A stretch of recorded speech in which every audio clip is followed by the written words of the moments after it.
il est clair que l'homme et la femme n'ont pas le même subconscient et que leurs valeurs ne sont pas les mêmes, elles sont même opposées. La femme est marquée par un impératif, pour employer une expression ancienne, si on peut dire, impératif de totalité. C'est-à-dire qu'il faut que ça vaille pour tout le monde. Et il faut tout dire. Et donc finalement, Kant pour moi est l'apôtre, le héros du féminin, de la philosophie féminine. Et le christianisme est une religion essentiellement féminine.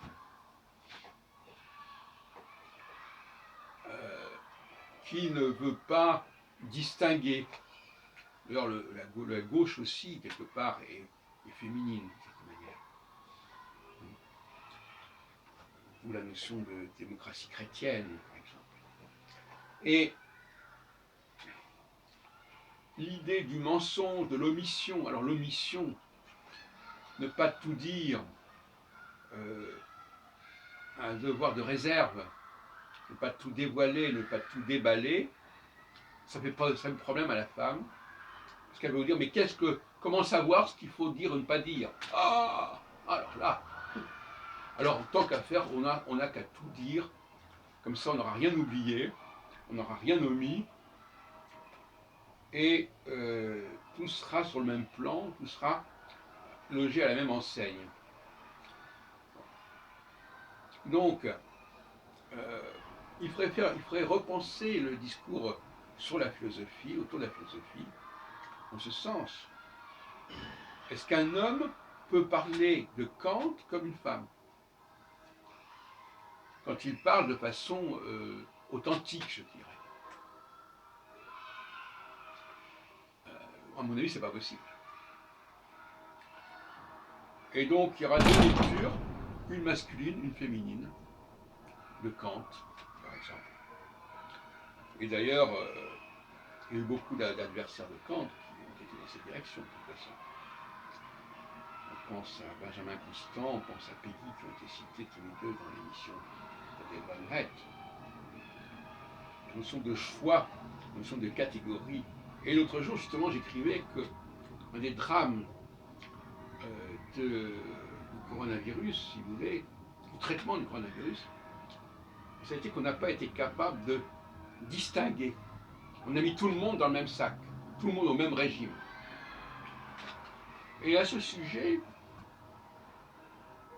je reviens sur la question du masque. À mon avis, si on a imposé le port du masque en permanence, en quelque sorte, c'est pour éviter aux gens d'avoir à décider à quel moment le mettre, à quel moment ne pas le mettre. Mais pour des gens qui sont à peu près cohérents, il est évident que quand ils passent d'un endroit où il y a beaucoup de monde, où il n'y a personne, ils ont le droit d'enlever leur masque. Mais ça, c'est considérer que les gens sont adultes. Et on les traite en fait compte comme des mineurs, comme des gens sous tutelle. Ah bon, vous ne savez pas quand enlever ou quand mettre votre masque, et bien le masque sera obligatoire en toutes circonstances. Ça aussi, c'est une maltraitance, quelque part. Il faut être capable de discerner, il faut avoir une certaine jugeote. Et on voit actuellement qu'on considère que les gens n'ont pas de discernement et qu'on les traite en conséquence. Masqué ou pas masqué, bien justement, c'est toute la problématique du masculin et du féminin. Le féminin veut avoir des positions qui sont constamment les mêmes, en toutes circonstances, pour tout le monde. Et le masculin introduit des différences diverses, dans des situations, dans des moments divers. Et puis je reviens sur un terme que j'ai employé récemment, mieux vaut guérir que prévenir, c'est-à-dire qu'il vaut mieux s'occuper d'une catégorie de gens qui ont des problèmes que de créer des problèmes pour tout le monde. Ce que je veux dire. Et c'est ce qui se passait avec le coronavirus. Au lieu de dire par exemple qu'il fallait confiner les personnes au-delà de 70 ans, par exemple,